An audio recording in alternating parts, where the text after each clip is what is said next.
Welcome back to the She Does This podcast. I'm your host, Geordie Lucas, and I am so excited to have you with us for another season of incredible conversations with real women on how they do it. Well, we're starting this season off with a bang as I am joined by one of the biggest names in the Australian music industry. She's an ARIA award-winning singer-songwriter. She's starred on Home and Away and has worked with some of the biggest names in music, both at home and in LA. If you haven't worked it out yet, I am of course talking about Samantha Jade. In this episode, we're going to take things way back to the start of her career and hear about all the ups and downs along the way and how she very nearly walked away from music altogether. Here's my chat with Samantha Jade. Samantha Jade, thank you so much for joining us. So excited to have you on the podcast today. How are you? Thank you for having me. I'm good. I'm good because I feel like I'm a bit more back to work and it's a bit more normal, and that makes me very happy. How has 2020 been for you as an artist? I mean, it's just been one of the it's been the strangest year for everybody. But the strangest thing is not waking up and having a schedule. Like, you know, our schedules are so jam-packed and there's a million things in a day, and I love it like that. You know, I love what I do. I love working, and I really missed what I love most is performing, and we haven't been able to do our job essentially. So that has been really, really strange. And I think connecting with an audience and singing to people is just so different than singing to a screen. Yeah. So I've really, really missed that, and I think that's a part of me that needs to be fulfilled that hasn't. So that's been tough. So we're going to hear all about your amazing new song, Back to Back, but I want to go back to the start of your career. I want to hear all about how you got to where you are today. Oh. You signed a development deal with a record company very early. How old were you when you signed that? I was 15 when I signed the deal, and then you kind of have to wait till you're 16 to kind of, you know, work with, you know, the parents and all of the things that go along with all of the age stuff. But I was working essentially from when I was 15, and it was what I wanted to do. But my mum and dad were very adamant that, you know, I finished school, and, you know, when you're at that age, you don't know things. You think you know everything, but you don't. And they were like, you know, we know you love singing, but this is a huge move in life. And they wanted to make sure that I was, you know, definite. And so they traveled, they came with me. My mum, of course, was with me everywhere. But the whole family moved over when I got a proper record deal. So I was signed to the development deal, and then the label kind of came in, and that's when it got serious. Yeah. The label of Britney Spears and Justin Timberlake and Usher and Alicia Keys. Like, it was insane. It was just the people that I've always looked up to were now my peers, and that was so weird. I'm from Perth. Like, it was just so different, such a different life. And I always had my family there, and I think that is truly the only reason that I'm okay. Yeah. Like, it's a crazy place, isn't it? Oh, yeah. So what was that like, being so young? And I remember when I was young in the industry, very green. How did you not let that go to your head? Do you credit that to just having your family there, or were there other people around you sort of supporting you in that? Do you know what? I think I think it's a combination of my family, because they would be like I'd come home from the recording studio and my mum would always be there. So I always had a moral compass right next to me. But I'd come home and my dad would be like, dishwasher's hasn't been loaded or unloaded. Like, you need, like they would do that. They were like, you need to still do your stuff at home. And my brothers were doing homeschooling at the time, and I was their French teacher. I knew no French, but I was like, want to learn French, so I'll teach them. So I still had to do that. Like, I just kept normal things. Yeah. I was in the studio 1 minute with, you know, Rodney Jerkins and Timberland, and then be doing that. So my life was so, you know, a mixed bag. And I also think being green, I think that I was just so excited. I wasn't cocky. I was just like, what is going on? Like, this is my life. And my mum always did say to me, this may not last forever, you know, so just really enjoy it because this is not normal. And I knew that going in. So I think I never thought like, oh, I deserve this. This is my life. I knew what an incredible opportunity it was. And how are your brothers, like having their whole life like changed for your dream? How was that?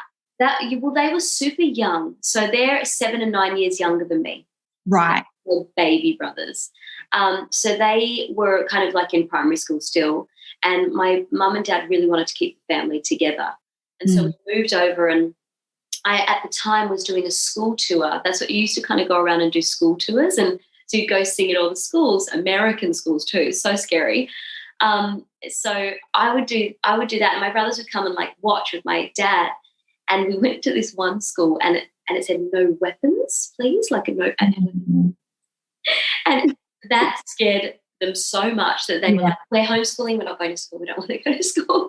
So they ended up doing homeschooling for the 5 years that they were there.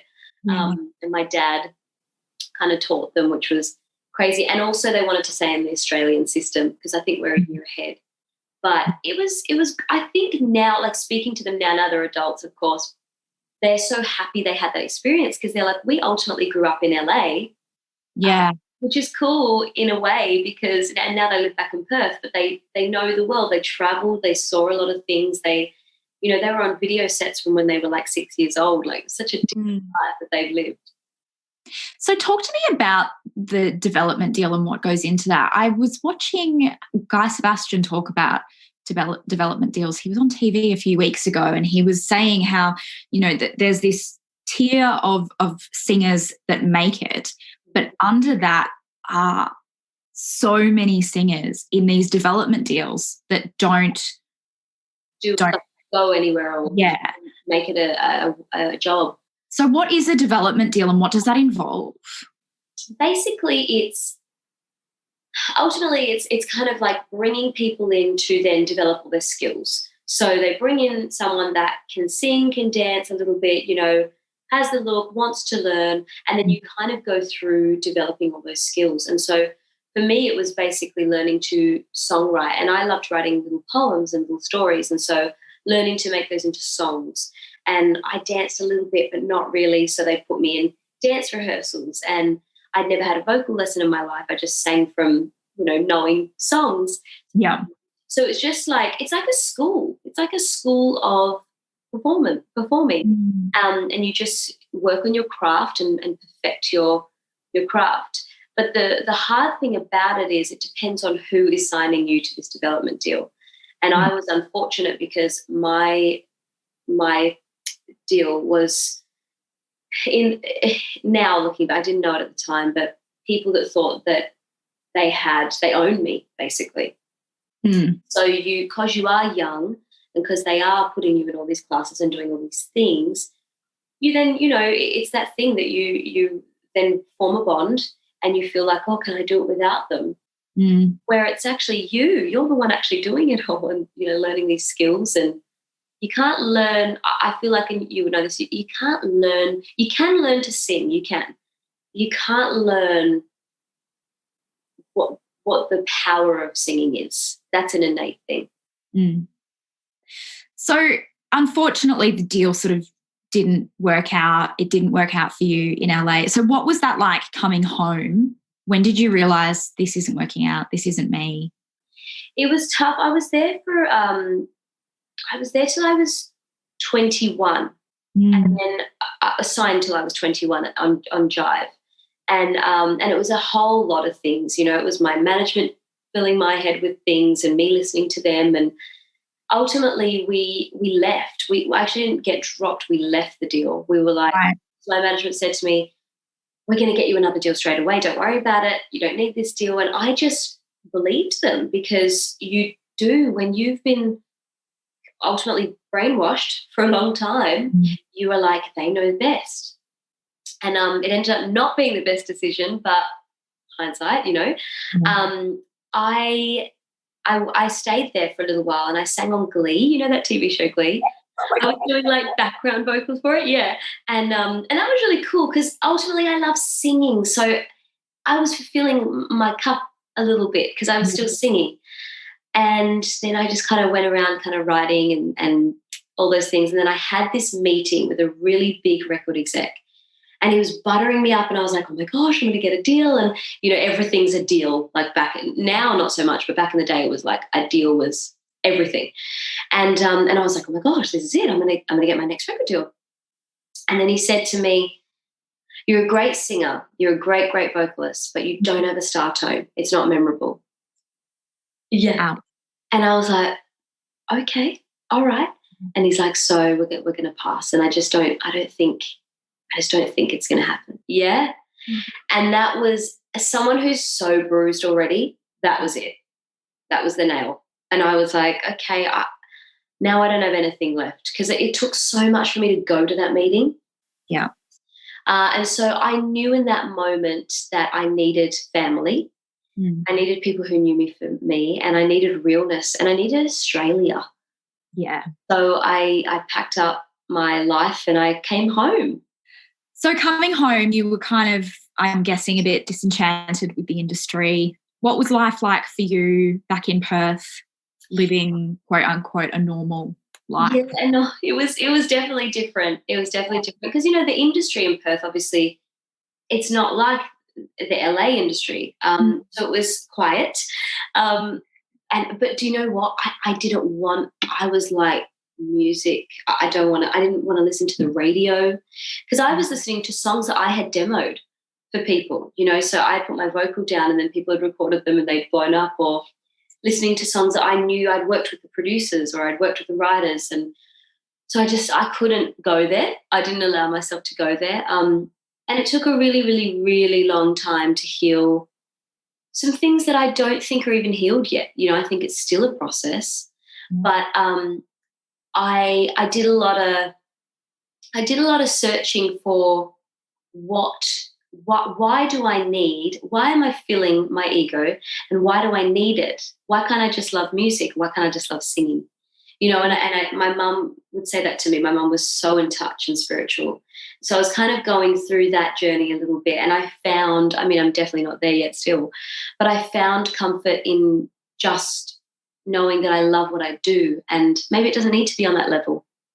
So, yeah, it took a while though. It took a while. Yeah. So you developed at some point a friendship with Guy Sebastian, who encouraged you to audition for X Factor. Yes. Tell me about that, being friends with him. So obviously he had well and truly already blown up in Australia. Yeah. And he's one of the biggest male artists in the country. Yeah. He's sitting there telling you, come on, Sammy, like audition for this show. Did it take much convincing to get you back in the game, or were you hesitant? I was so hesitant beyond. And I'd met, because the year that Guy won Idol is the year I signed my American deal. So we had kind of been in the industry kind of the same amount of time, just very different parts. Yeah. And he is so generous with his time and information and advice. And so, and I knew him for a long time because we just known each other through the industry, and Jules I had met and got really close to. And it was actually my mum and dad who wanted me to go on the show. They were like, listen, the only thing you haven't done is be in the public eye. You've been in the industry for so long. You've been behind the scenes within. No one knows who you are. Yeah, but no one knows. And so no one's had the chance to like you or not like you, really. And I was like, oh, yeah. And kind of the history of Australian artists, going back to Young Talent time, is I think Australia likes to be part of the development of an artist. And I think they like to see it on TV because they feel they're a part of it, because they are. So I thought that may be the right route for me, but I didn't know, because I was just so broken that I just was like, but how am I going to do it? How am I going to stand up in front of like a crowd and actually sing when I feel so insecure? Yeah. And I spoke to Guy because he was a judge. Yes. And I was very nervous, and I actually was going to maybe do The Voice, but the Voice auditions had already gone. And so it was kind of the X Factor was it. And I said to him, what do you think? Because I know you're a judge and I'm nervous that, what do you, and he said, I'm going to be honest with you, it's probably going to hinder things for you. It's not going to be helpful, because people are going to be like, oh, they know each other, da, da, da. Yeah. But if you want to do it, like, do it, because once they know your story, that you not just coming on as my friend and you've been doing this for years and years and years, people know, they get it. They just need to be told. So go for it. And I remember walking onto the stage that very first audition. And I was so nervous. Like, I'd been nervous before, but not like that. That was like proper nerves, like, oh my gosh, I may die, that kind of thing. And right after I sang, it was the most incredible feeling because I knew how much I had put myself out there. Yeah. It was such a full circle moment for me. And, of course, you made it through, got into sort of the live rounds. And I actually remember watching the show and it looked great for you in those first few weeks. I remember you were like bottom 2, 3 for like yeah, it didn't look good. No. Was that kind of like in your mind like, God, this is happening all over again? Like this rejection? Well, so my thing was just get to lives because then you get to perform on that stage and it's like ARIA's performance every week, like the hair and the makeup and the lights and the TV and the whole thing. And I was like, just get to lives and then you've kind of like done what you wanted to do, right? And so I got there and I was like, oh my God, I got to lives. And then the first week, I'm in the bottom 2, literally the first week. And so I was like, Australia hates me. Everyone hates me. Like I just back into that zone. And then I somehow got through that and then was okay, kind of coasting for a little while there. And then when I got to, I think it was week 5 or 6, so I'd kind of gotten used to kind of being like, oh, I'm okay. Then my new goal was to get to the top 3. That was like me, in my mind, that was winning. Yeah. And then, I was in the bottom 2 for like 2 consecutive weeks. It was such a great experience. It was unbelievable what that show did for me. And I know for the guys who sing for me now, Joe and Isaiah, they were in a group called Fortunate on the show, and they say the same thing. Like it builds up your confidence without you even knowing it. Even if you do get out early, you can then go and do so many more things than you could have done before. So what was that moment like when you won? Oh my God, so crazy. So unexpected. Like I cannot tell you enough how shocked I was. And people around me, my family, Guy and Jules, my best friends, they knew. They were like, oh, she's going to die. Oh, my gosh. Like, she's no. Because I was like, there is no way, like with all of the things we just talked about, there's no way this is going to work out for me. No way. And so it was just, I think my face says it all that moment. I was just like, I couldn't believe it. And I remember Nat Bass saying to me, because once it happened, I turned around to look at like the judges and I was like, what? And Nat was like, turn around, like you just won. People want to see. And I was like in a daze. I was like, oh, this is not real. So I'm going to wake up. It's going to be that Australia's next top model thing where they've read the wrong card. Like I did. I was like, there's no way.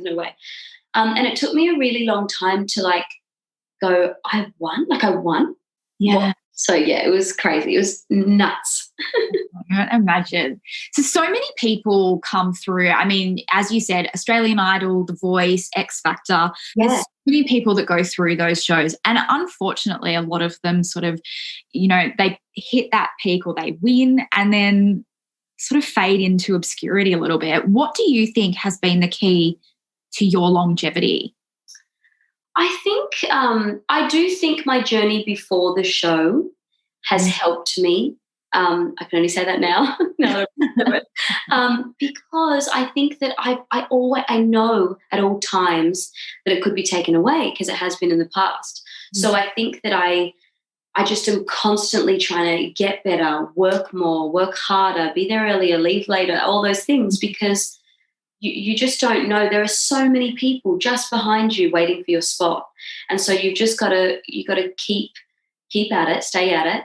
And I listen to my fans. I really listen to my fan base and the people who follow me. I always ask them, what do you want to hear from me? What do you want to hear on a record? What songs do you love from my last record? Do you want me to do more ballads? And I always have a vision of what I want to do, but I do listen to what they want to hear too.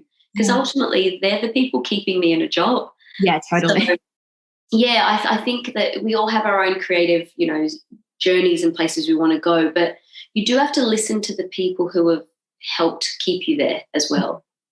And you have also, dabbled in the acting world. You've played Kylie Minogue. You were on Home and Away. What sparked that? How did that opportunity come about? And was that something you always wanted to do? I always liked acting. Yeah. I'd done a little bit of acting in the States because kind of like when you get signed to a label there, you kind of get an agent at the same time, and they send you on auditions, and it's, it's that whole thing of like, do it all kind of thing. You've got to be a triple threat, yeah. Exactly, yeah. And so I'd done some auditions, some good, some horrendous, and I'd really enjoyed acting. I liked it. The Kylie thing came about right after I'd won the show. They called me and they said, "Listen, we've got this role, and it's to play Kylie Minogue." And since I moved home, I used to work at a makeup store on Oxford Street, and people used to walk in and say to me like, "Oh my gosh, you look like a Minogue, you're like a cousin." And I'd be like, "Oh wow, thanks, like I'll take it." And I love Kylie, but I never studied Kylie like I did like Christina Aguilera and Beyonce. Like, so it was just a weird thing that we look alike, and maybe there are some similarities. But I was like, because of that, I was like, is this role, like, is this the right thing to do? And I really had to think about it. But I thought, if I'm playing her in a show, it's going to show that this is me playing a character, and then there's me. And so I took it on, and it was also Kylie. I was playing Kylie in 87, which is the year I was born. So I didn't know anything about that Kylie. So it was really cool to kind of delve into, like, the only things I could find was on YouTube and that time and that era for her, and it was really cool. And then Home and Away is another. I just think Home and Away is an Australian staple. Yeah. Like, it's just like, you got to do it. It was so fun. It's rude not to. Exactly, it'd be rude not to. I'm Australian. I loved it. Like, I absolutely loved doing that show. It was just the best time. And how were the fans receiving of you? How did they receive your character? And there's a huge thing with soaps of singers and soaps and stuff. And how was that for you? I was really lucky, and I think it's because I played Kylie, and that In Excess show was just so not because of me, because of everyone else who was cast. It was brilliant. Like, the guy who played Michael was just unbelievable. So the show was really well respected. So I was really lucky that was my first, like, appearance with that. Home and Away was actually really great because, again, the people who watch X Factor and those people that really want to be there for the journey, they like Home and Away, and they watch those shows too because they're supportive of actors on that journey, because so many people have come from that show and gone on to do huge things. So I was really, really lucky with that. I got a lot of support. I also chose a role. Well, I was asked to do a role and said yes to a role that was very different than the Kylie thing and me in real life. So I wasn't playing a singer. I wasn't playing a nice girl. I was like playing a mum of 2 kids, and she was like a crazy girl. She went to jail. There was an arrest. I was playing this complete opposite. So I think people were just like, wow, okay, this is a bit strange, but we like it. So I was really, really lucky with that. And so is there acting in your future, do you think? I'm always like, there has been roles that have, come in and out that have been offered, but I never want to do anything to just do it, to just be like, oh yeah, I'll do it because it'll be good to be in a show or be in a. I always want to be careful about that, and also music is my number one. So if I do have an album to do or something like that, I like to focus on that. But I think if the right role comes along, then for sure. Yeah. So let's talk about your latest single, Back to Back. Yes. All about female empowerment, the sisterhood, which is what we're all about here at She Does This. The film clip is just so beautiful. What I loved is that most songs are about love, but this is about friendship and having your girlfriend's back. Yes. So how did that inspiration come about for you to write this song? Do you know what? It was very inspired through COVID. Yeah. I just felt, and I know like everyone that I speak to is like, oh my gosh, yes. When we were in COVID, we couldn't have those like moments with our friends that we need. Because your girlfriends are the glue. They are the glue that keeps you together. And, you know, like it says in there, when your lover's made another mistake and, you know, we're near on the same page, like when you have a fight with your partner and you're like, I need to speak to my friends about this and I need to to go, you know, and then you're like, I'm okay, I'm fine. And even things in your life, like girls get girls. You just get each other on another zone. Yeah. And I wanted to write about that because I missed my friends through COVID, and I'm from Perth, so I have a lot of friends that I still have from school, and I see them when I go home and get that little fix. My best friend, who I've known since I was 12, was living in the Gold Coast at the time. Yeah. So we were FaceTiming a lot, but we would usually like meet up. That was our thing, you know. So just not having that, I really noticed, and I just wanted to write about it. I was like, I don't want to write another love song. Pat has too many songs, he's lucky. And I don't want to write like a fun dance song. I want to write about how incredible my friends are. Yeah. Yeah. And you've got some incredible friends in the industry. And that's something that I wanted to talk about as well, because in my experience, it has been somewhat difficult sometimes finding genuine friendships with females. Of course. Because essentially you are each other's competition. Exactly. Yeah. So how, you know, have you had some horror stories with female friends, and how did you find those genuine friendships? Yes, to your first question, yes. I've had some moments. There's been some. It's tough because, you know, what we do in our industry is it's weird. The schedules are not normal. It's not a 9 to 5. There are days that are absolutely incredible that you get, you know, like from the outside, and someone comes in for a moment, it must look like, what is this? This is not real. This is not a job. This is easy. Being sent packages and, you know, getting car services to play, like things like that, doing photo shoots. But that's not what it is. That's like 2 days out of the month. And then there's the hard slog of the work and haters and all of those things. Yeah. So I think people that see that don't have a real idea of what it is. And so sometimes it's hard for them. Yeah. It creates a weird kind of feeling in a friendship. But I've been really, really lucky. My best friend is my friend since I was 12. We went to school together. She has known me before and after and through everything. So I've just been so blessed because she's like always the same, has not changed for a second, and just I know that when I go to her, there is nothing but just real friendship at the forefront. So I'm so lucky with that. And then Jules, who's also a very close friend of mine, I met her before I'd done all the shows, but she is obviously married to Guy, so she understood the life. And then when it kind of happened for me, she was like, I'm not going to see you much anymore. And I'm really going to miss our like days that we spent together all the time, because I know you'll be busy. But she's been so great because when I was navigating through some of those things that were really new to me, she had experienced them.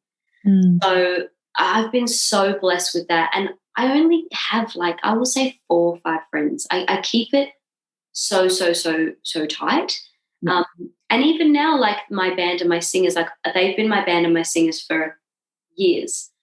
So I just think it's about, like, look, you can find new friends. And sometimes at events you meet people and you're like, oh, you're nice, you're normal. Yeah. Oh, that's good. That's refreshing. Yeah. You know, and there might be those new friends that come in, which is great. Yeah. But it's mostly people that I've known forever. And I think that probably speaks to your character as well, that you haven't let it go to your head because there's still those people around. Yeah. Oh, because it's so easy to be friends with people who are like, you're fabulous. Oh, my gosh. And they just want to build you up and you're fabulous. And I'm like, that's not okay, because I'm not all the time. I know that. And I need to talk about that with my friends. You can't have those people around you. God, you'll be a mess if you do. So the film clip for Back to Back is so beautiful. One of my good girlfriends, Gemma, who I've known for years and years and years, is in it. Where did the idea and the inspo for that come from? I had this idea. So whenever I write songs, I see the video and I see colours, what will be the colour palette and ultimately like what it will look like. And when I was writing it, I said to Carmen, the girl I wrote it with, who is also another friend of mine, who I've known now for about 5-6 years, and I chose to write it with her because she's a really incredible, supportive female in the industry who's like so nice. You meet her and you're like, oh, you're nice. She's that girl. And so we wrote it together. And as we were on the FaceTime, because we have to write like that now, I said to her, like, I just want to get really incredible women in this film. I don't want it to be me. I want it to be heaps of girls and people that I really admired through the industry. The whole thing was getting people that are successful but kind. And that was my number one requirement. And these women that are in the film clip have all so successful in their own right, but have always led with kindness and been nice through all of the times I've met them in the industry. And I remember meeting Rachel Finch years and years ago at an event, and it was I was really new to the scene, and it was like a Melbourne Cup thing. And those things are like, they're so nerve-wracking and just there are so many people there and you're just like, am I in the right, what is this on my head? Like, am I in the right outfit? Like, you just feel, so daunting. And because I was so new, now I've got a different take, but then I was like so nervous about everything. And she was so kind to me. We were hosting this kind of box thing together, this event thing together. And she was so kind to me, so generous with her time and her advice. And I will always remember that day. And she's always been nice throughout the whole, and that was years ago. So she was one of my first picks to be in the video. And I asked her if her daughter would be in it because I know her daughter does singing lessons and dancing, and I thought that was really special. And Julesy, obviously, my best friend. So I was like, you've got to be there. And she was like, I'm in. She's amazing, that woman. She finds a way. Like, she has 2 kids, a marriage, her own career, and she's like, I'll come. Even if it's for an hour, I'll be there. She's just that person. She makes it happen, which is just so rare. And then Leah, who's in it, who was the first female tap dog ever of all time. Wow. Which is just such an incredible thing. Yeah, she's performed at like Radio City Hall, and she's been in countless musicals and directed, and she just is there being all normal, dancing, and, you know, it was just the best day. And Gemma too, I've known her for such a long time, and she's such a triple threat herself, like photographer, actress. She does so many things, and she has 2 kids. And I was like, because that day there was something wrong with the car or something like that, and I knew there was so much going on for her, but she just came and just her energy was so calm, and she was like, no, I'm excited to be here, did her thing, and then dealt with whatever was going on. I was like, that, I know that's not easy. Like, thank you for being so kind.